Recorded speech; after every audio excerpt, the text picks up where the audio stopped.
السلام عليكم. يا رب تكونوا بخير وبصحة. دي إن شاء الله بنجمع فيها المحاضرة الثالثة والمحاضرة الرابعة، وإحنا لسه في chapter 3 catering for students with special needs.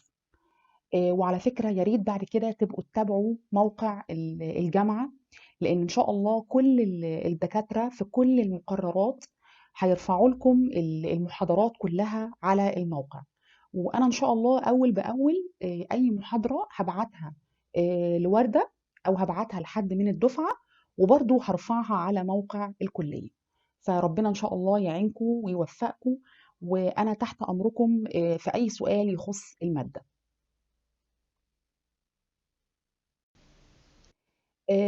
The main ideas discussing dyslexia interventional methods، وده بدأناه المحاضرة اللي فاتت، هنكمله النهاردة إن شاء الله. Determining the type and level of support that SLD students might need in the language class، وده هنشتغله النهاردة.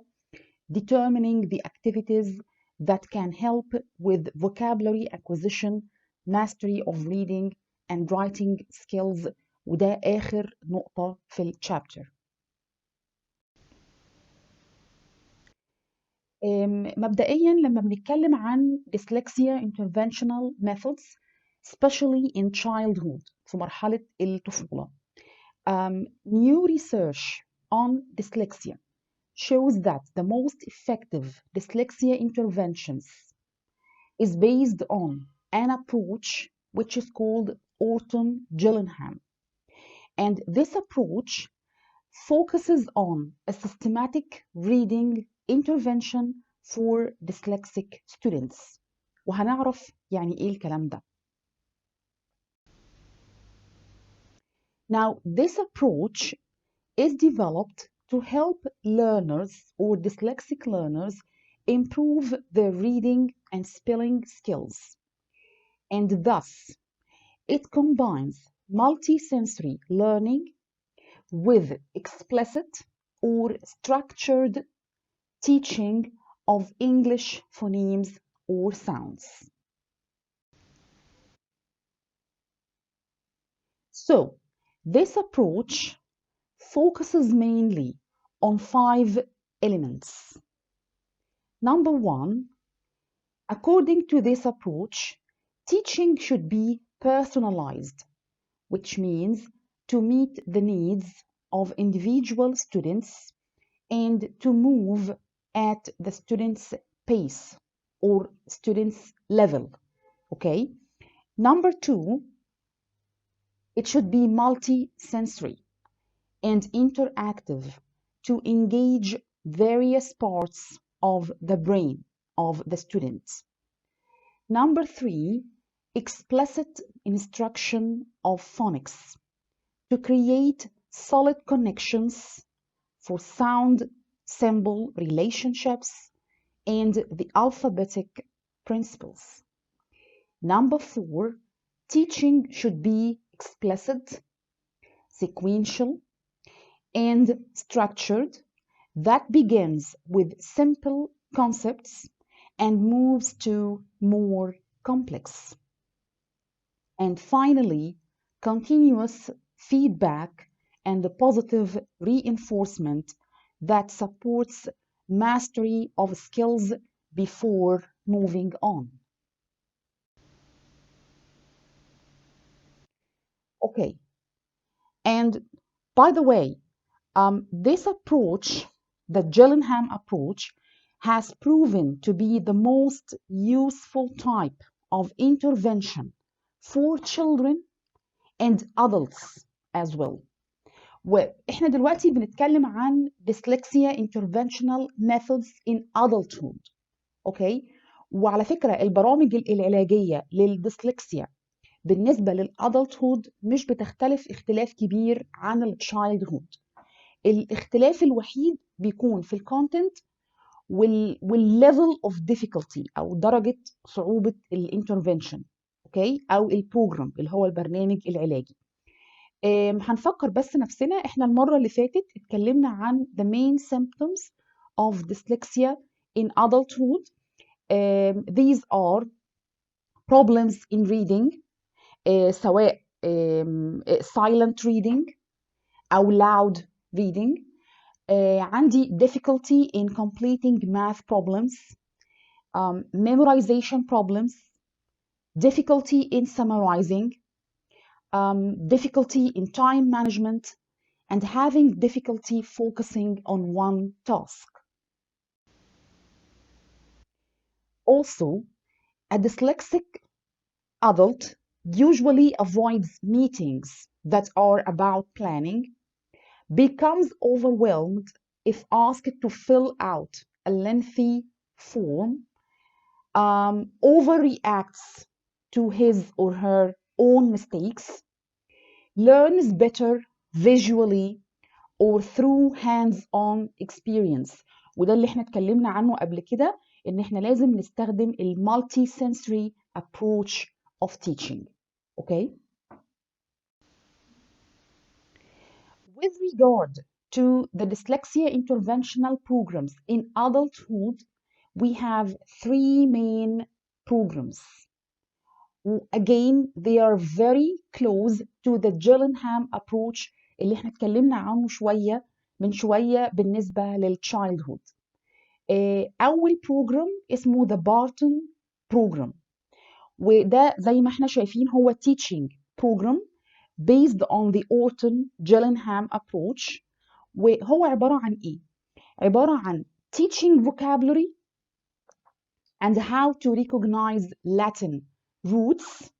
Okay, and this would help with extracting meaning in reading، بالإضافة إلى teaching phonics or basic sounds of English and how they are represented by letters. يبقى هو بيركز البروجرام ده أو الانترفنشن ده بيركز على two aspects: teaching phonics and teaching vocabulary and how to recognize Latin roots. يعني نقدر نقول إن هو بيركز على المورفولوجي. Okay. Number 2 في عندي the Wilson Reading Program، وده هيبقى تركيزه أكتر multi sensory combining audio, visual and tactile learning techniques.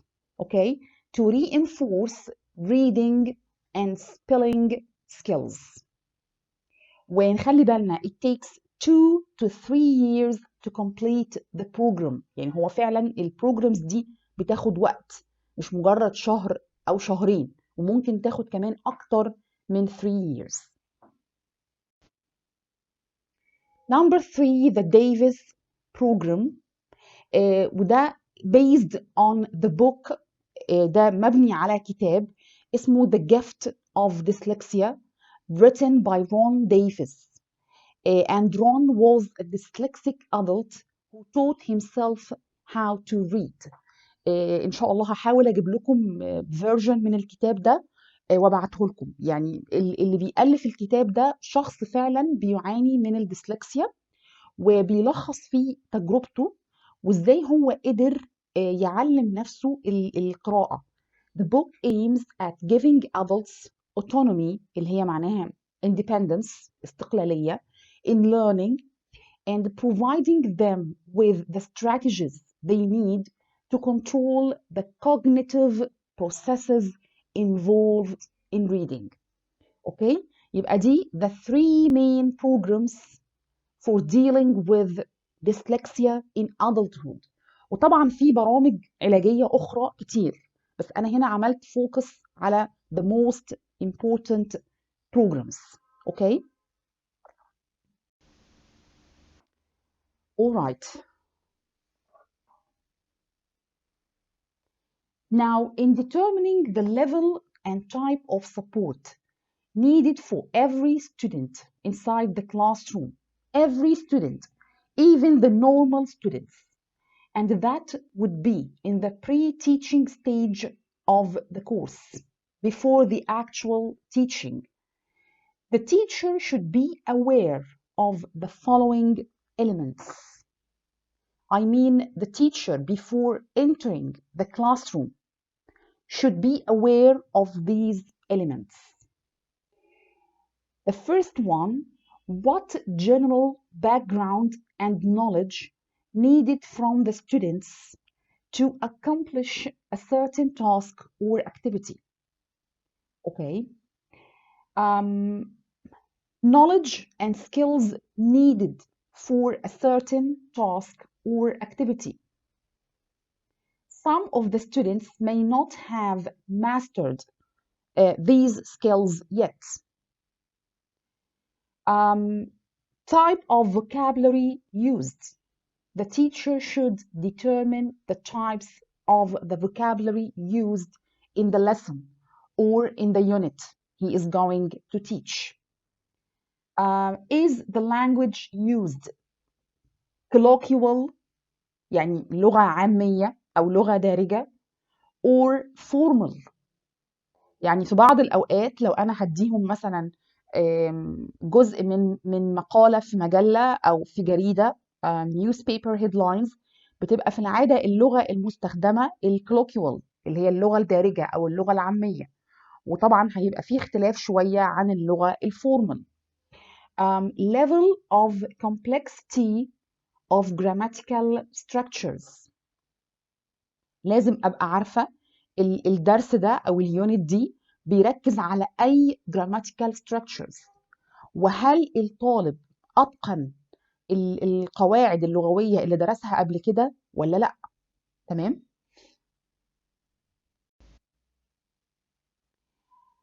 Also, will students be able to read the text with support in the pre and while reading stages? Is there a simpler text that could be used with some students? Since, as you know, some students may have reading disabilities and therefore they would need extra access to the given text. التكست دي ممكن تبقى story، ممكن تبقى a short passage. So they may need a simpler form في بعض الأوقات. Okay. أو they may need extra time to read the text.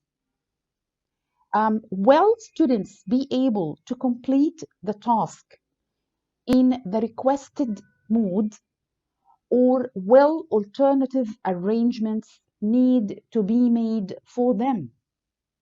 If you remember, when we talked about accommodations and modifications, we said that students may be asked to write an assignment by hand, and as an alternative, they may write it using the computer, for example. Okay. فنفس القصة هنا، لو في تاسك معينة مطلوبة من الطالب والتاسك دي مثلا written، هل الطالب ملزم إن هو ينفذ التاسك دي بطريقة معينة، ولا هيبقى فيه حلول بديلة من قبل المعلم تراعي المشكلات أو صعوبات التعلم اللي عند الطالب ده؟ طيب، برضو جزء مهم جدا في البري تيتشنج ستيج اللي هو المرحله اللي قبل ما هدخل الفصل، الكلاس روم اورجانيزيشن. ما هو المفروض المدرس او المعلم يبقى عنده بلان بده. اوكي. الكلاس روم اورجانيزيشن المعروف ان انا يا اما الفصل بقسمه او بشتغل مع الفصل ككل اللي انا بسميه whole class، او بشتغل معاهم in small groups. Now, classroom organization that allows for a balance between both small groups and whole class is the most effective model for meeting special needs. يعني معنى كده إن أنا مش المفروض إن أنا شغلي في الفصل يبقى مركز على الهول كلاس بس، ولا على إني أقسم الفصل in groups بس. لازم يبقى فيه مزج أو توازن ما بين الطريقتين. يبقى أنا في مرة هشتغل مع الفصل ككل، وفي وقت تاني من الحصة هشتغل مع الفصل in groups. ده اللي بيخلق التوازن، خصوصا بالنسبة للطالب اللي عنده صعوبات تعلم. تمام. فبالنسبة للطالب لو المدرس هيشتغل كهول كلاس هيستفيد ازاي؟ All students will benefit from a whole class. Focus on the language requirements of tasks and activities. دي أول حاجة. And the sharing of ideas of the class. يبقى أنا هستفيد من حاجتين. هستفيد من الانستراكشنز العامة من قبل المعلم قبل أي تاسك أنا هنفذها أو قبل أي اكتيفيتي أنا هنفذه. خلاص؟ وهستفيد برضو من تبادل الأفكار ما بين المعلم وما بين الطلاب. أوكي؟ لأن في بعض الطلاب ممكن ما يحبش إن هو يشارك مع المعلم أو يشارك مع زملائه، فما ينفعش إن أنا طول الوقت أقول لهم اتقسموا مجموعات واشتغل مع زميلك. لا، هو في بعض الأوقات بيحتاج إن يبقى النشاط whole class، وفي أوقات تانية بيحتاج إن يبقى النشاط group work، وبيستفيد من ده وبيستفيد من ده. بالنسبة للsmall groups, working in small groups allows the teacher to work intensively with a small group.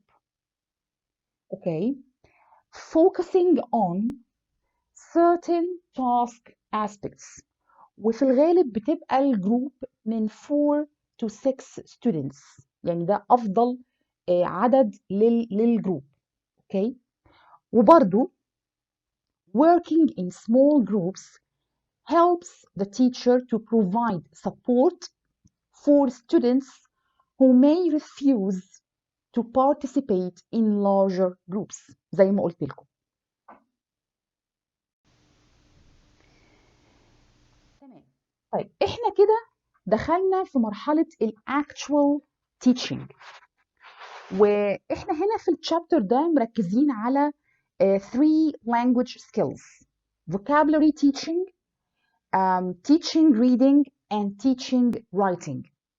بالنسبة للvocabulary teaching, these are some activities or strategies that you can use inside the classroom to help dyslexic learners better gain or learn the vocabulary. تمام؟ فعندي هنا ممكن using visuals to introduce your topic or your lesson. وطبعا أمثلة على visuals flow charts, diagrams, cartoons or photographs. Okay. في عندي برضو grouping of words or categories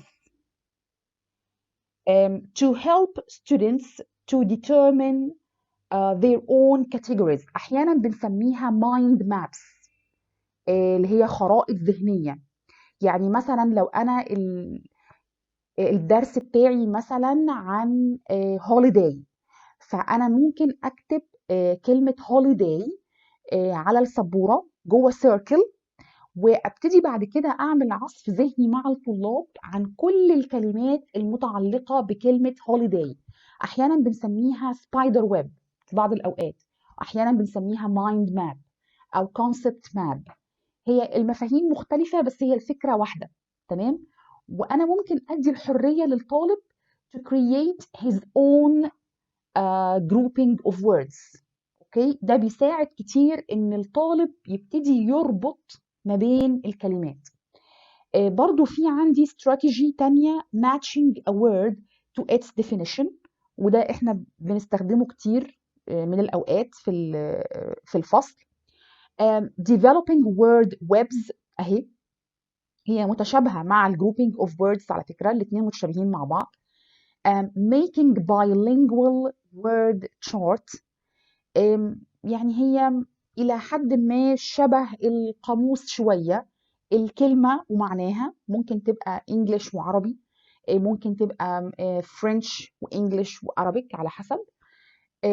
keeping personalized dictionaries، وطبعا you should encourage students to keep their own personalized dictionaries. المثال اللي عندي ده ده مثال للdeveloping word webs. عندي هنا school subjects، ده المين vocabulary category، وهيجي بعدها الreading والwriting والmath special studies.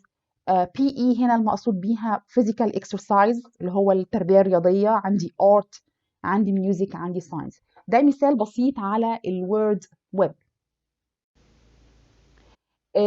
ده مثال على الbilingual word chart. أنا ممكن أعمل لكل درس الشارت ده، هيبقى سهل جدا على الطالب إن هو يستفيد منه. أوكي، ده بالنسبة للفوكابلري teaching techniques. طيب بالنسبة للريدنج، واحنا فاكرين ان احنا لما بنيجي ندرس الريدنج يبقى في عندي 3 stages، عندي 3 مراحل. في عندي pre reading، في عندي while reading، وفي عندي post reading. بالنسبة للبري reading strategies، they aid prediction. يعني ايه aid prediction؟ يعني they help the student to predict what the text or what the story would be about. فالمفروض في البري reading stage في بعض الاستراتيجيز لازم أنا كمعلم أعلمها للطالب. زي إيه؟ To teach skimming and scanning skills. skimming and scanning skills. وطبعا الفرق ما بين الskimming والscanning. skimming is to read the whole text to get the main idea. Scanning to read the text for specific details. اوكي، فاحنا ممكن على سبيل المثال ممكن to display the text او الستوري بتاعتنا اللي انت هتدرسها on an overhead projector to make it clear for all students. Skim the text to get an idea of content. يبقى أنا كده بدرب الطالب إزاي يقدر يعمل skimming للتكست. Show students how to use headings اللي هي العناوين الرئيسية، subheadings العناوين الفرعية to predict the content. أنا من خلال الهيدنجز والسبهيدنجز من غير ما اضطر ان انا اقرا التكست كلها اقدر اخمن هي عباره عن ايه او هي موضوعها ايه. Teach scanning for the location of specific information. Ask students to read the first and last paragraph and the first line of each paragraph and to predict content. كل دي activities انا ممكن اعملها في البري reading stage. This will help the student to predict what is the text talking about. Okay, ده one strategy. في عندي strategy تانية build on students knowledge، وده هيبقى من خلال classroom discussion. يعني ممكن أعمل مناقشة عن موضوع التكست اللي عندي to make the connection with prior knowledge أو المعلومات السابقة اللي عند الطالب. في عندي هنا برضو strategy attractive جدا بالنسبة للطالب doing a word splash. والمقصود بيها ايه؟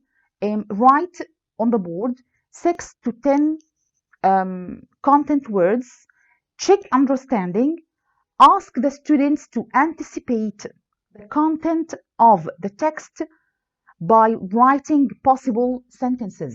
يعني أنا الأول you write 6 to 10 words on the board، وطبعا الwords دي من القطعة من التكست نفسها.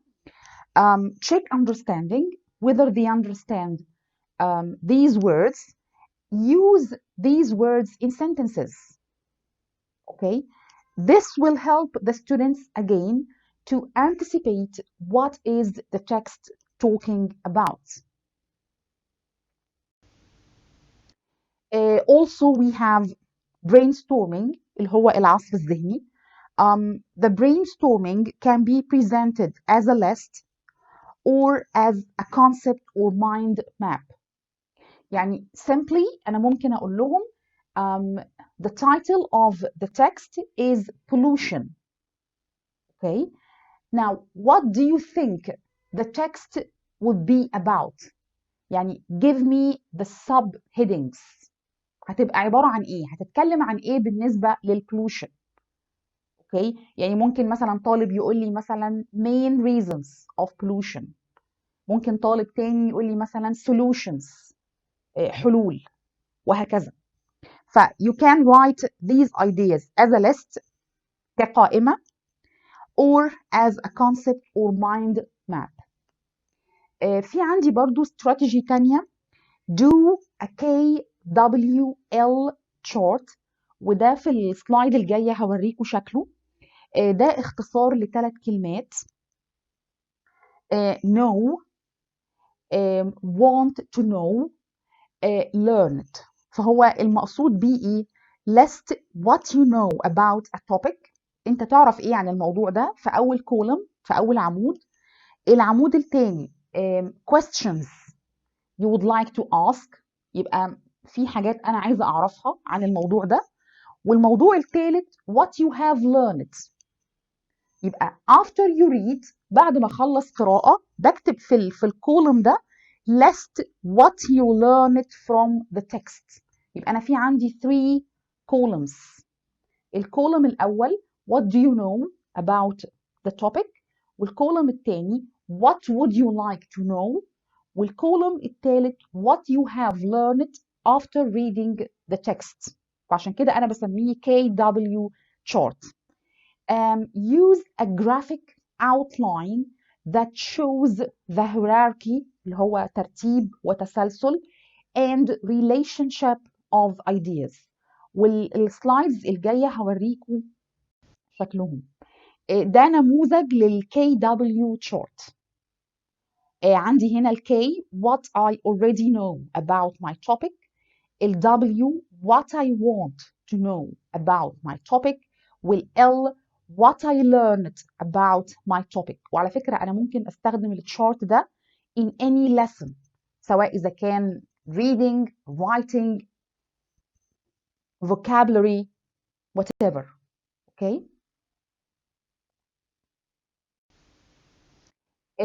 ده نموذج للجرافيك اوتلاين اللي احنا اتكلمنا عنه في الشريحة اللي قبلها. لو انا مثلا بتكلم عن بروبلم معينه زي البولوشن مثلا على سبيل المثال، او سموكينج، ايا كان، فانا ممكن اقدم له او الخص له التوبيك بتاعي او الموضوع بتاعي في صوره الاوتلاين ده. طبعا ده جايدنس بالنسبه لكم، يعني لك كمعلم ان انت تغير فيه كيفما تشاء. هو ترتيب للافكار، كاني انا بكتب العناصر الاساسيه للتوبيك بتاعي، للموضوع بتاعي. اوكي، او للريدنج باسج.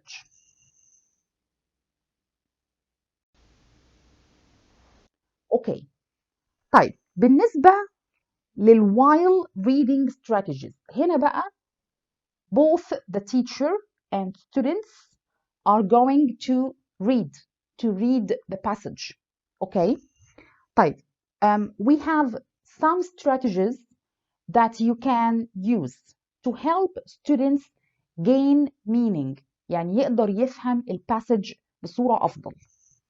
أول حاجة reading the text aloud، وده مهم جدا to assist understanding and to develop fluent reading skills. اوكي، دي حاجة. الحاجة التانية explain the meanings of new words by using an enlarged version of the text. والمقصود هنا ب enlarged version يعني أنا مهم قوي تبقى التكست أو الباسج قدام الطالب على السبورة أو البورد مكبرة. فيا إما هستخدم الداتا شو لو موجود عندي في الفصل، أو هستخدم الأوفر هيد بروجيكتور. مهم جدا إن الطالب يبقى شايف القطعة قدامه في كتابه ويبقى شايفها على البورد.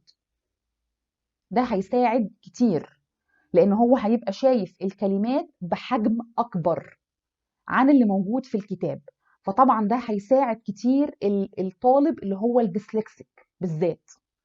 تمام. فمهم قوي ان هو يشوف قدامه النسخه او الفيرجن اوف ذا تكست enlarged بحجم اكبر.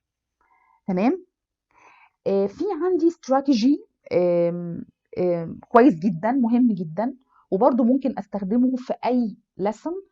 think pair share. فده انا بعمله ازاي؟ you ask the question first. انا هسأل السؤال للفصل كله. تمام. each students think of the answer individually الأول. write the response to the question. يعني كل طالب هيكتب إجابة السؤال and share it with his friend أو with his peer. فإحنا بنسميها think pair share. ده نقدر نسميه pair work. pair work. اوكي. طيب بالنسبة للبوست reading activities or strategies. وطبعا the main aim of post reading activities is to foster comprehension.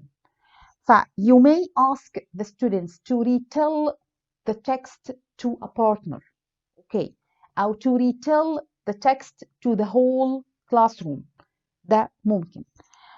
Also, you can ask students to generate or to write questions about the text, either in pairs or in groups, and give them to another group to answer. Also, you can ask students to answer various types of questions, true or false, multiple choice, WH questions, to make sure that they do understand the text. You can ask students to identify the main and supporting ideas. And finally, they can be asked to make a mind map of the topic, showing connections between various aspects and ideas. Now, moving to the last point, strategies you can use to teach writing to students who have specific learning disabilities. Now, you should put into consideration that in all writing stages, from planning to revising, should be modeled first on the board or overhead projector. نفس الفكرة دي احنا أكدنا عليها في الريدنج. The students should be given the text on the board. وإحنا قلنا enlarged version of the text أو enlarged version of the writing. ده مهم جدا. تمام. You should make explicit، يعني يبقى واضح بالنسبة للطالب، the purpose of writing, the audience، يعني to whom the student is going to write. هل مثلا email to a friend ولا email to a teacher ولا هيبقى ايه المطلوب منه؟ the kind of the text، هل هي paragraph، هل هي story short story، هل هي email، the kind of language used. اوكي. هل اللانجوج دي formal ولا informal؟ اوكي. all right. Allow the learners to do pre-writing and planning in their first language. والمقصود بيها هنا in their Arabic language. مفيش أي مشكلة إن الطالب يبتدي الكتابة using the Arabic language. مفيش أي مشكلة. Allow students to write in pairs or in groups. Practice correct word order by unjumbling sentences.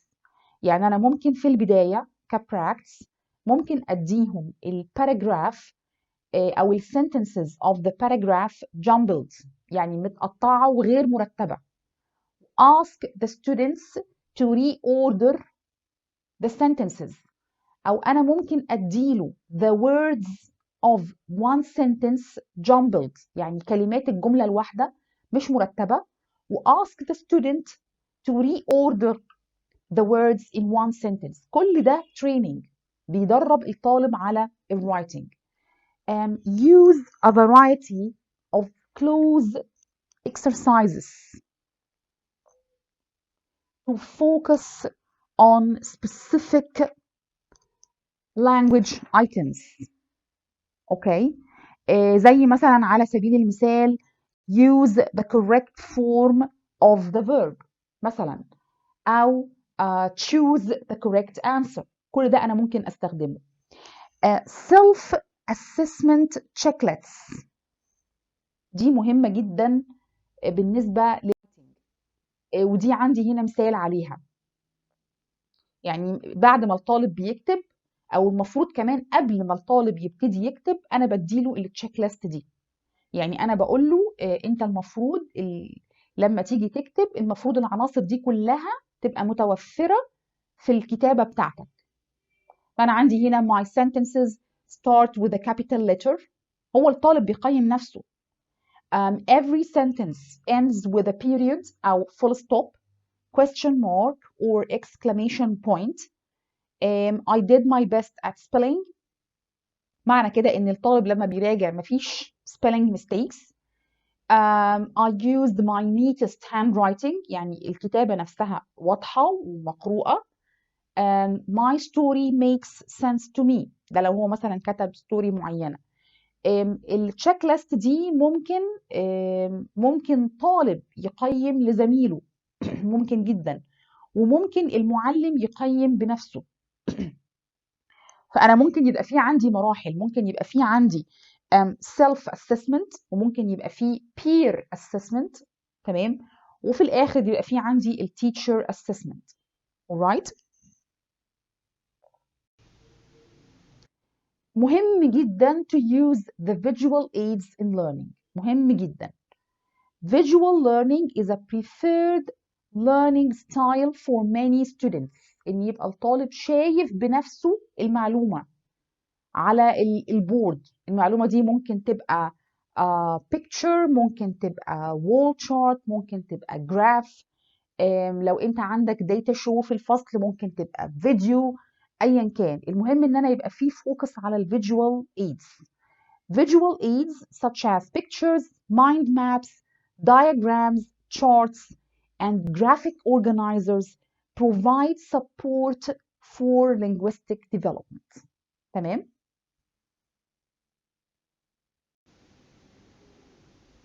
To review what we have said, kindly try to answer these questions. How can language teachers determine the type and level of support that SLD students might need? What kind of interventional programs can be used to help dyslexic learners?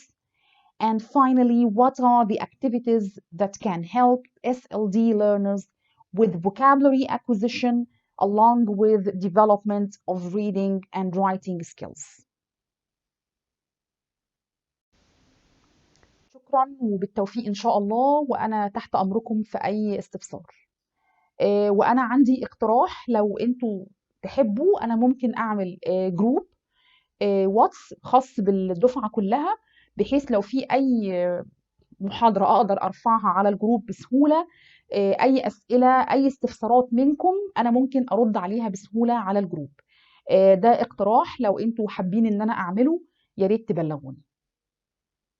بالتوفيق إن شاء الله.